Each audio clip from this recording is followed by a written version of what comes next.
una epistolar. Dice, la administración cristiana en el matrimonio cristiano. Y entonces yo empecé a leer y digo, bueno, me puedo quedar radical, o sea, me hospedan en la casa de Andrew. Y me dice, hermano, la casa es suya, ya la tomamos. La tomamos. Con esto, con lo que mandaron los hermanos, tenemos para varios tiempos. Pero yo tengo, habla de la administración. La administración es gobernar, la administración es cuidar algo que no nos pertenece. Y entonces, solamente para dar inicio, conocen ese lugar, ¿no? Un poquito, muy bien. Vamos a tener solamente el inicio, la siguiente. La administración del dinero es gobernar o cuidar, y la siguiente, solamente para tener una referencia de cómo se encargó el Señor, que no es poca cosa. El Señor, de 16 parábolas, de 38 parábolas, 16 hablan de cómo las personas deben manejar los tesoros terrenales. El Señor se ocupó. Perdón si te tapo. El Señor habló más sobre el dinero que del cielo y del infierno juntos. En todo su ministerio tuvo más oportunidad de enseñar, y algunos fariseos resoplaban como diciendo, ¿sabe algo del dinero? ¿A quién le pertenece el dinero? ¿A quién? Al Señor. El dinero es amoral. El problema es quién lo tiene y en manos de quién está. El dinero en sí, papel de 1000, wow, es amoral. El problema es la administración del dinero. Y por último, hay más de 2000 menciones en la Biblia sobre las riquezas y las propiedades. Esto para tener una idea nada más, pero en realidad, vamos a la otra, por favor. En cuanto a este tema, yo en esta noche no voy a hablar del dinero, prácticamente.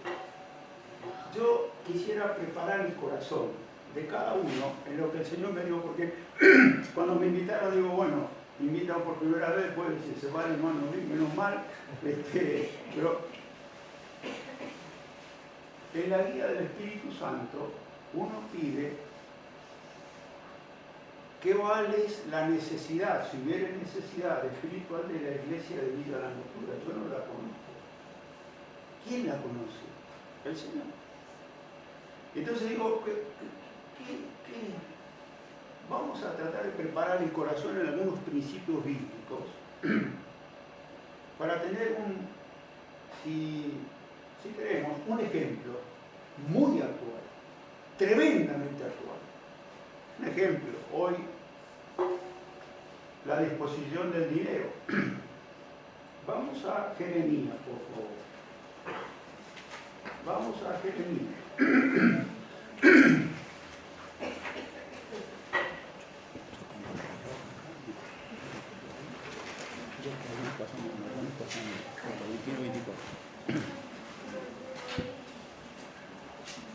Cuando ustedes tengan hambre, me hacen así, cortame. No hay ningún problema. Jeremías 32, por favor. Jeremías 32.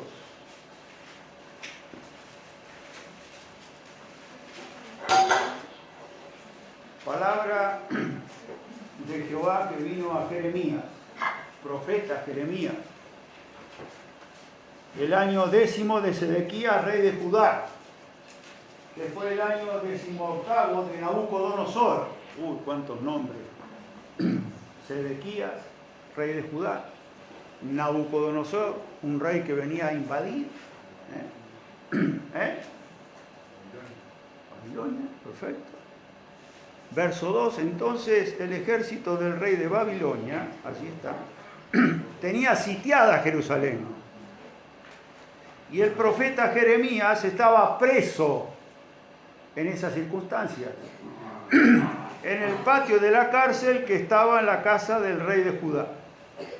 La situación era que Jeremías, dando palabra de Dios, decía lo que le iba a pasar al rey Sedequías, estando la ciudad sitiada, pero en una condición que el profeta estaba preso. Y en esa condición que él estaba preso, Dios le ordena, el rey se quejaba, dice, no es palabra la que vos estás diciendo, no es tu palabra, vos estás diciendo que yo voy a ir preso a Babilonia. No es cierto. Bueno, la palabra del Señor, que Jeremías conocía y la daba a conocer con toda fidelidad, una de las características del profeta Jeremías, muy fiel. Y entonces le dice Dios, en ese proceso de estar preso, le dice, ve y compra una propiedad. Compra una propiedad de los parientes que te van a venir a visitar, unos primos, un primo tuyo te va a venir, compra una propiedad en Anatot, una ciudad cerquita, ahí a 5 kilómetros de Jerusalén, de donde era proveniente Jeremías. Y dice, bueno, ve y compra la ciudad. Pero Señor, ahora, yo preso, la ciudad va a ser destruida, nos vamos a ir a Babilonia, ¿para qué quiero una casa? Y entonces el Señor le dice, cómprale. Jeremías hace caso. Jeremías era ordenado en los asuntos comerciales que Dios les imponía. Debemos aprender de esto, ¿no? Era ordenado. Y entonces, estando preso, viene el primo, le vende la casa, hace todo el contrato, le dice a Baruch, un íntimo amigo de él, dice, guarda esto porque Dios ha establecido que yo sea propietario de esta casa. Muy bien. Capítulo, el mismo capítulo, verso 15. Porque así ha dicho Jehová de los ejércitos, Dios de Israel. Aún se comprarán casas, heredades y viñas en esta tierra. Y después que di la carta de venta a Baruch, hijo de Nerías, oré al Señor, oré a Jehová, diciendo, oh Señor Jehová, he aquí que tú hiciste el cielo y la tierra con tu gran poder y con tu brazo extendido. Ni hay nada, este es el primer principio, hermanos, ni hay nada que sea difícil para ti. Las circunstancias no son estas que tenemos nosotros hoy. Preso Jeremías, en contra el rey, y en la ciudad iba a ser, ya estaba sitiada, iba a ser avasallada por enemigos. Y en esas circunstancias, de una complicada situación, Dios le dice, compra la heredad.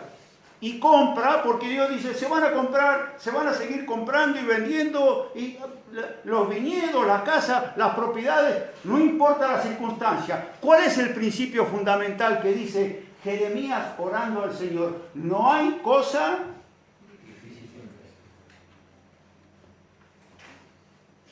Jeremías tenía un concepto de Dios cuando le ora a Dios. Después Jeremías un desarrollo de lo que Dios hacía, de lo que Dios hizo con el pueblo de Israel. Después en casa termina en el capítulo 32 porque hay mucha enseñanza para la familia. Pero primero tenía un concepto de Dios.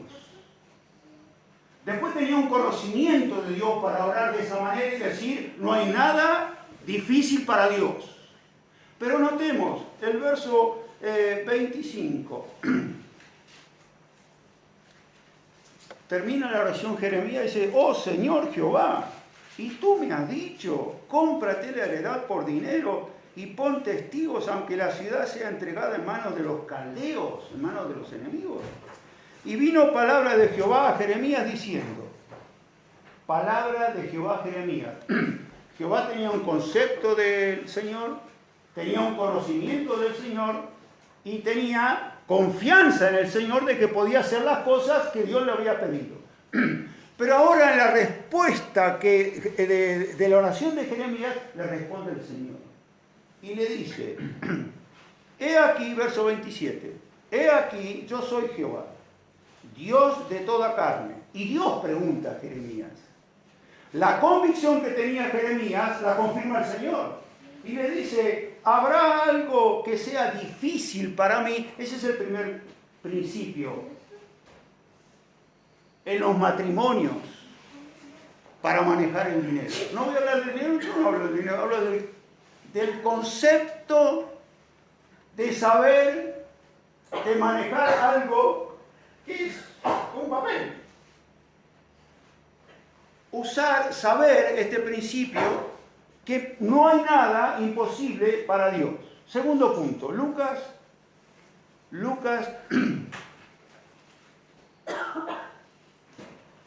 si ustedes se acuerdan de no hay nada imposible para Dios, cuando aquella mujer estéril dijo, no hay nada imposible para Dios, que una mujer estéril puede nacer y pudo nacer, ¿no? Bueno, pero vamos a Lucas capítulo 14, por favor. Lucas 14 es el Señor, verso 25, grandes multitudes, 14:25 de Lucas. Yo no tengo apuro. Si hay alguien nuevo, no conozco a nadie, si hay alguien o no esté ducho en buscar, esperamos.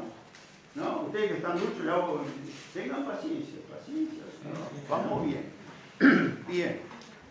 Lucas 14:25.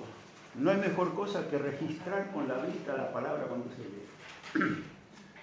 Grandes multitudes iban con él y volviéndose les dijo, si alguno viene, voluntario, esto es voluntario, dice el Señor, si alguno viene a mí y no aborrece a su padre y madre y mujer e hijos y hermanos y hermanas y aún también su propia vida, no puede ser mi discípulo. Dura palabra, dura palabra. ¿Quién quiere dejar? Padre, madre, hijo, hermana. ¿Quién quiere dejar? Nosotros dejamos 5 hijos y el nieto me manda un video y dice, ¿de quién era vos? Mío, decía el nene. Tiene 1 año y medio. Claro, uno se desarma todo, ya quiere volver. Verso 27, perdón. Y el que no lleva su cruz y viene en pos de mí, no puede ser mi discípulo. Porque ¿quién de vosotros queriendo edificar una torre no se sienta primero y calcula los gastos a ver si tiene lo que necesita para acabarla? No sea que después que haya puesto el cimiento y no pueda acabarla, todos los que lo vean comiencen a hacer burla de él, diciendo este hombre comenzó a edificar y no pudo acabar. ¿O qué rey? Otro ejemplo. Al marchar a la guerra contra otro rey, no se sienta primero y considera si puede hacer frente con 10.000 al que viene contra él con 20.000. Y si no puede, cuando el otro está todavía lejos, le envía una embajada y le pide condiciones de paz. Así pues, cualquiera de vosotros que no renuncia a todo lo que posee, no puede ser mi discípulo. Acá hay mucha enseñanza, perdón, ¿no?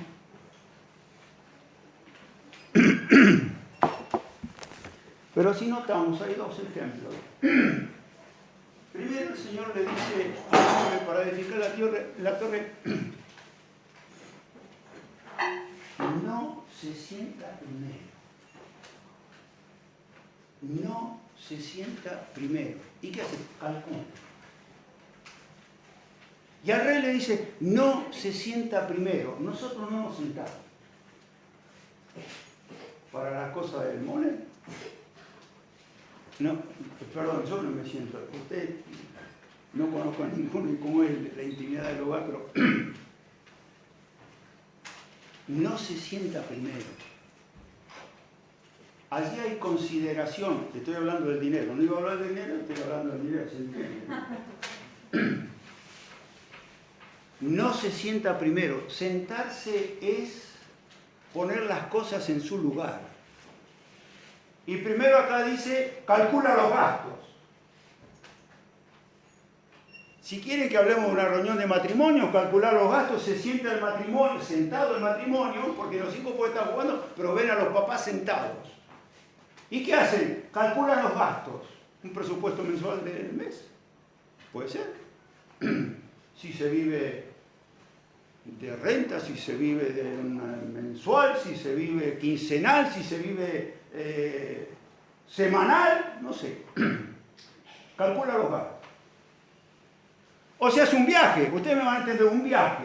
Va a ser un viaje, y ustedes me van a entender, muchos cruzan acá de cerquita, ayer me decían cruzar, que extrañan ahora es cruzar a Chile. ¿En cuánto? En un periquete. Nada contestamos. ¿Qué día es hoy? Viernes a la tarde. Vamos, ya estamos. Y así, ¿no? Calcular los gastos. Después, ¿con qué?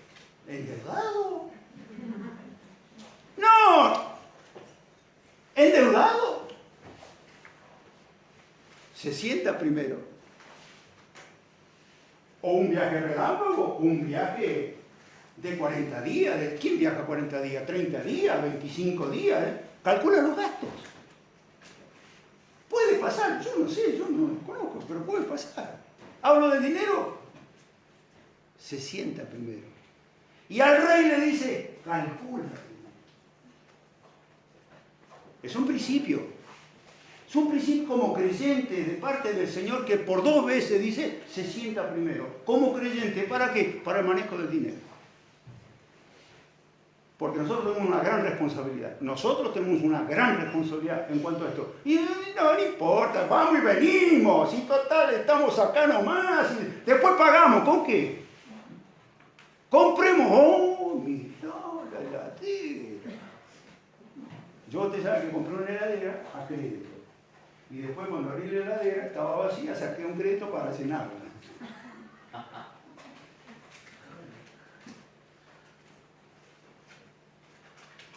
Me compré un celular. ¿De cuánto? Y sí, total.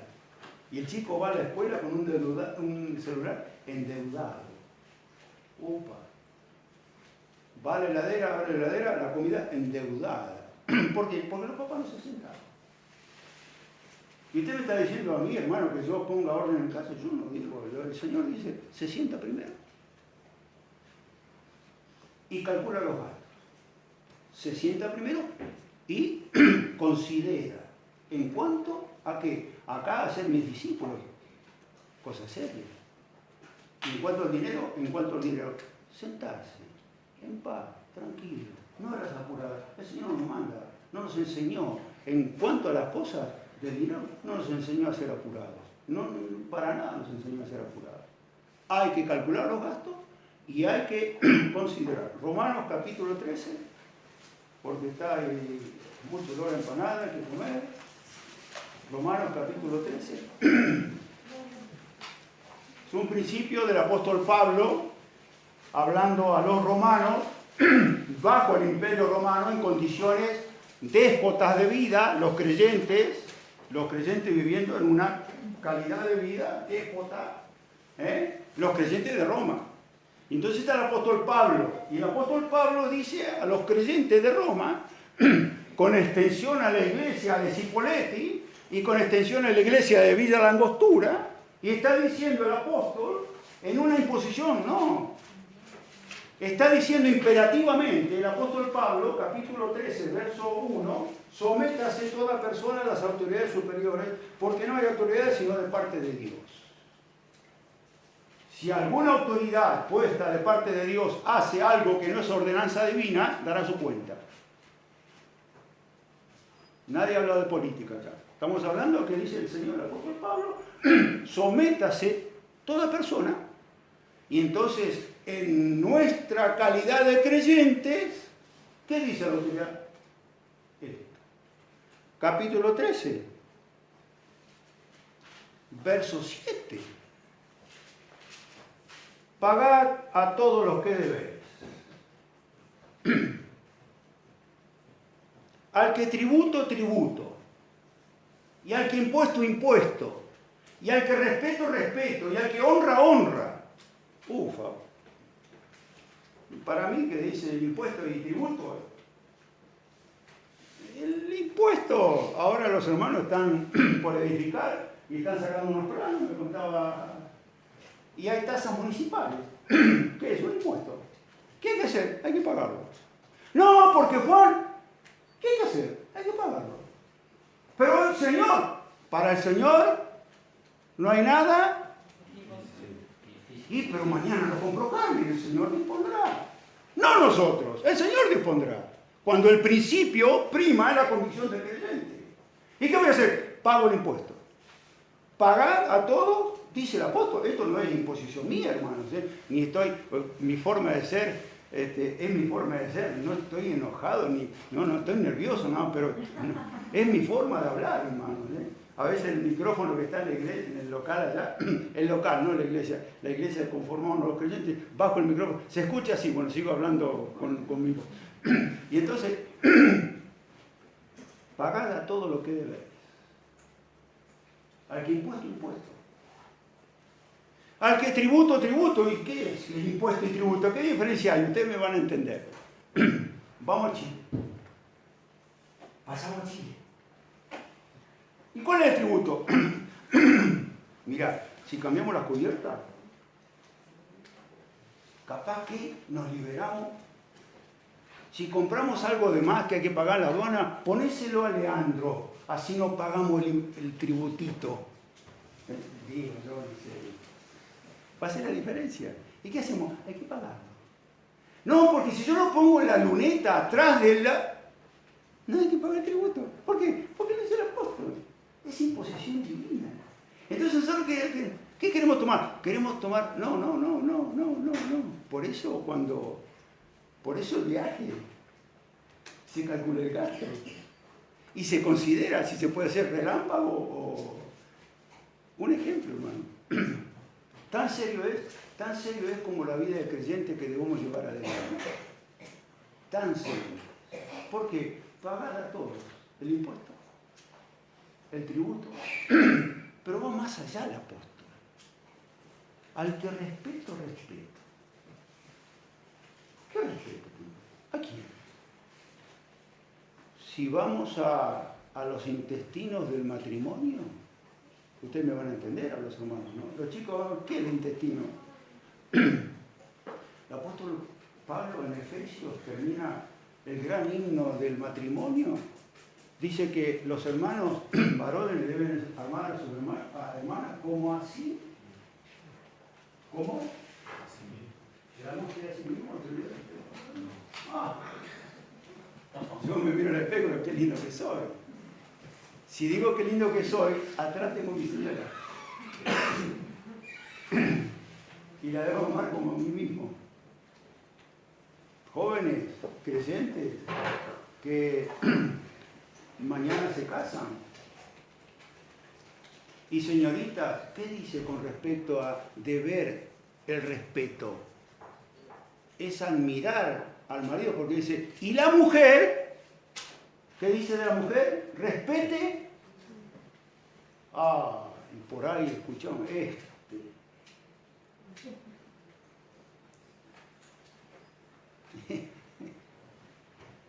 público, ¿quién es? Mi marido. Respeto, lo dice el apóstol.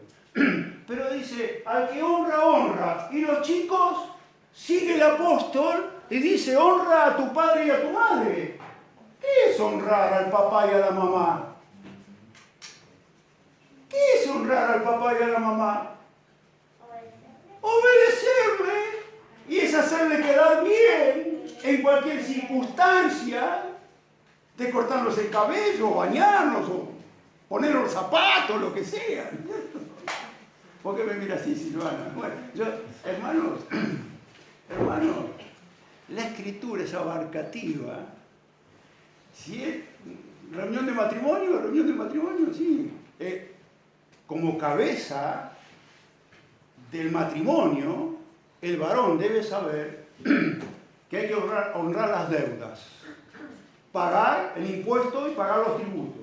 Y la esposa, como el esposo se ama a sí mismo y ama a la esposa le brinda todo el respeto y admiración a su marido. Es una ordenanza apostólica. Y el hijo honra al padre, porque es un primer mandamiento que tiene promesa de esta vida eterna, pero para que sea de larga vida. Y yo le doy un ejemplo que pasó en mi familia. Tenía un hermano que tenía 31 años. Falleció en un accidente y dejó 4 nenas. Una viuda de 28 años. Matrimonio destruido. Y mamá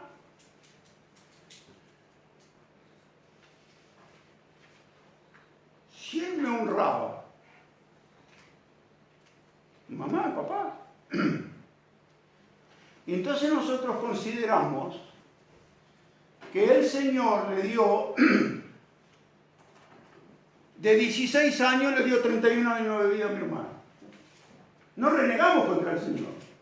¿Por qué? Porque la edad de mi hermano es el 31, lo dispuso el Señor. ¿Había deshonrado a los padres? No. Era mi hermano, no es porque sea mi hermano, pero digo, honró a los padres. ¿Y cuántos años? Vivió 31 años, el Señor se lo llevó. Dejó 4 nenas. ¿Testimonio? Pero tal vez era que su vida eran 16 años. ¿Cuánto vivió? 31, el Señor lo sabe. Así que esto no termina acá, porque el apóstol dice en el verso 8, no te vais a nadie nada, sino el amaros unos a otros, porque el que ama al prójimo ha cumplido la ley. El amor, hermanos, el amor filial, el amor de matrimonio, el amor en la iglesia, cumple absolutamente todas las obligaciones.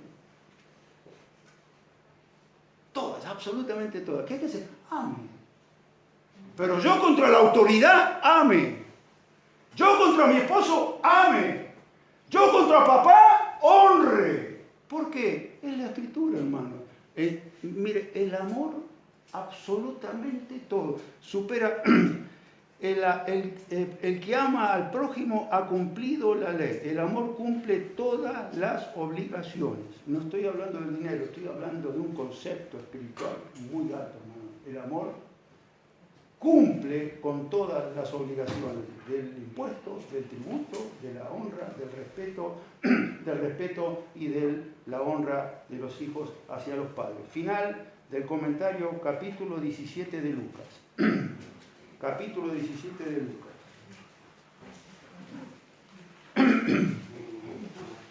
Capítulo 17 de Lucas, verso 26. Porque como fue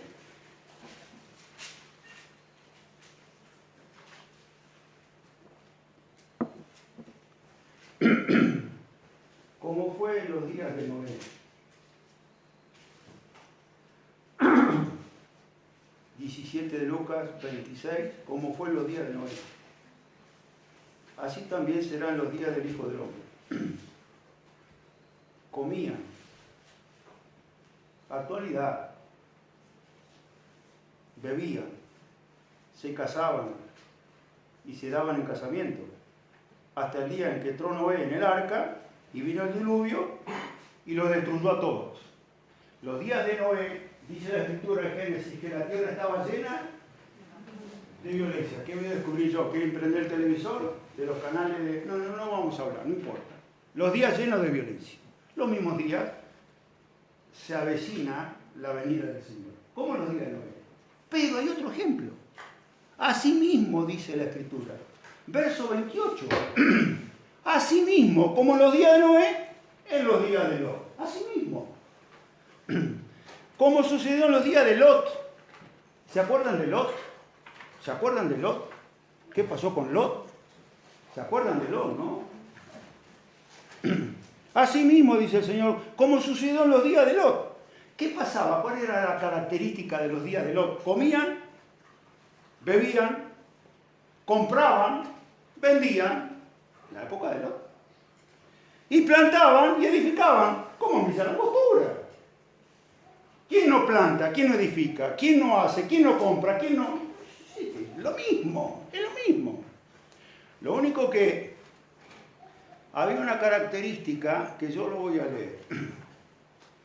Donde vivía Lot era la ciudad de Sodoma. Sodoma, Gomorra, Adma y Seboín, las ciudades más chiquitas alrededor. Tenían una característica. Era la siguiente, ustedes lo habrán leído en algún momento. Sodoma. ¿Cuál era la maldad de Sodoma? Dice la escritura, el profeta Ezequiel dice así, no lo busquen, lo escuchamos. Eran soberbios, orgullosos, difícil, de llegar al corazón, difícil en una soberbia, en un corazón orgulloso. Así era Sodoma, así era el pueblo de Sodoma, más todavía. Notemos, el Señor hace comparación como Noé y como Lot, como nuestros días. En la época de Sodoma, como los actuales, compraban, vendían, plantaban, edificaban. Pero aparte, el carácter de la ciudad de Sodoma eran soberbios, más todavía. Dice el profeta que había saciedad de pan.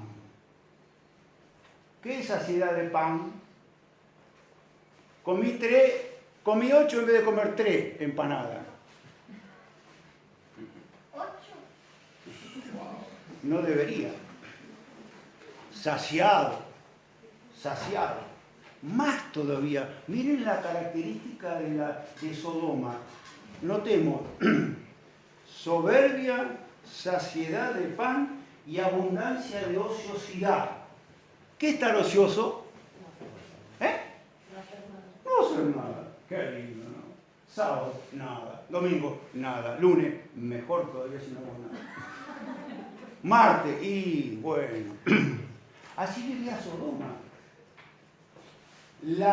El libertinaje de Sodoma, porque eran soberbios y no se acordaron del pobre, dice después el apóstol, el profeta, perdón, no se acordaron del pobre, vivían en una soberbia, tenían saciedad de pan y tenían ociosidad, o sea que no trabajaban, dio acceso y la libertad a la apertura de la homosexualidad. Eso es lo que pasó en Sodoma. Allí vivía, porque la vida de Lot dice que primero vio la llanura, miró la llanura, y después que fue poniendo sus tiendas hasta Sodoma. Pero después el capítulo 19 dice, moraba en Sodoma. Pero aparte, era más todavía, participaba en Sodoma en que era el juez en Sodoma. O sea que de la actividad de Sodoma, Lot la tenía re clara la tenía Lot. Y dice la Biblia en 1 Pedro que dice que este justo, ¿qué hacía con este justo? ¿Qué hacía este justo? Afligía su alma viendo la conducta nefanda. Le describo a Luis Martínez. La televisión, mirá qué caso, fíjate lo que pasó. Al vecino. Sí, bueno, pero yo no sé si es creyente, porque yo vivo mi vida. El justo Martínez vive su vida en su casa y el resto, problemas del resto. Soy creyente. ¿Saben cómo Lot se salvó? Como dice el 1 Corintios capítulo 3. Como por fuego se salvó. Raspando. En una vida, en una ciudad tremendamente pecaminosa, Lot dice a sí mismo, Lot, compraban, vendían, plantaban, edificaban, hasta... Ahora, cuando vamos al Génesis capítulo 9, capítulo 19, dice el Señor, se encarga de escribir allí, dice, Lot, escapa por tu vida. El Señor viene. Si hubiera alguno acá, algún joven, niña, el Señor viene y nos está diciendo, escapa por tu vida. ¿Qué? Cree en el Señor Jesucristo y sé salvo por toda la eternidad, porque el Señor viene. Y a Lot le decía el Señor, Lot, escapa por tu vida. Y le dice la palabra que hay que prestar atención a los detalles, hermano.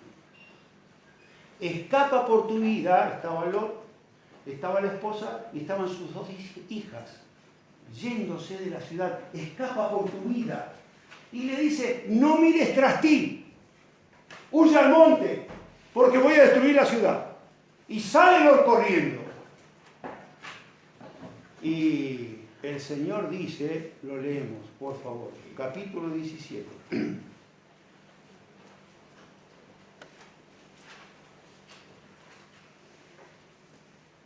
El verso 29 dice, mas el día en que Lot salió de Sodoma, llovió, se cumplió la palabra del Señor, llovió del cielo fuego y azufre y los destruyó a todos. Así será el día en que el Hijo del Hombre se manifieste. Verso 32. Qué frase, hermano, qué versículo. Acordaos de la mujer de Lot.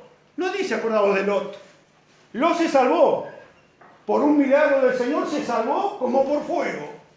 No le llevó nada al Señor, absolutamente nada le llevó al Señor. Y la mujer menos todavía, porque miró para atrás. El Señor había dicho, no mires tras ti. Sodoma le ganó el corazón.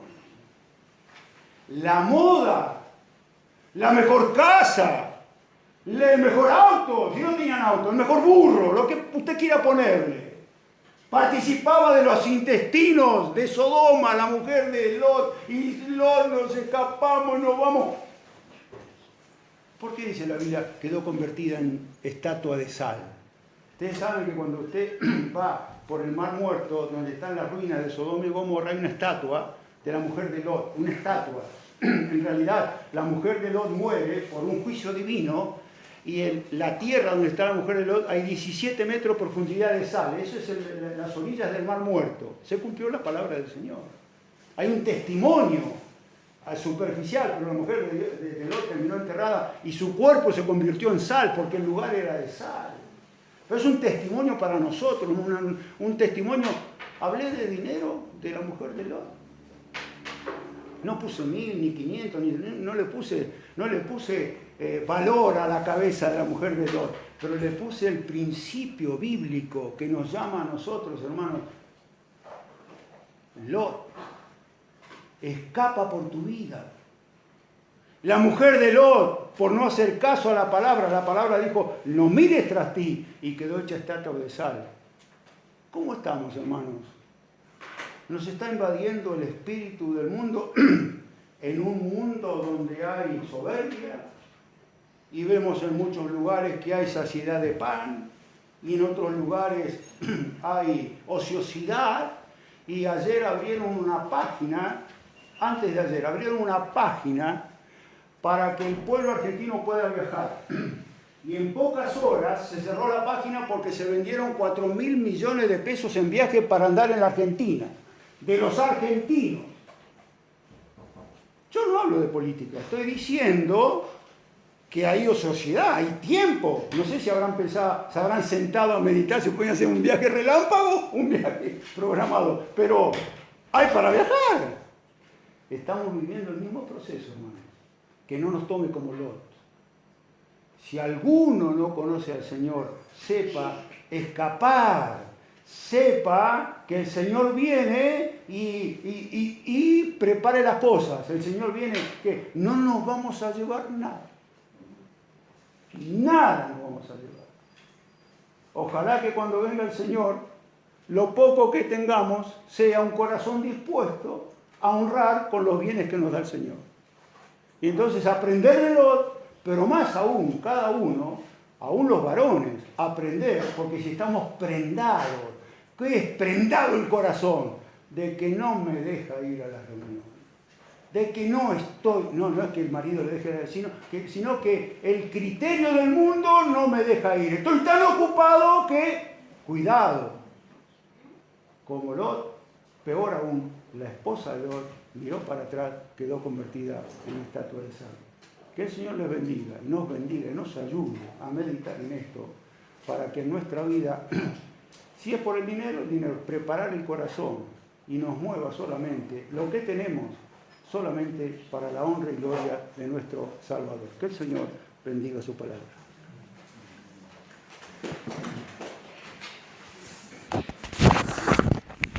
Damos gracias en primer lugar al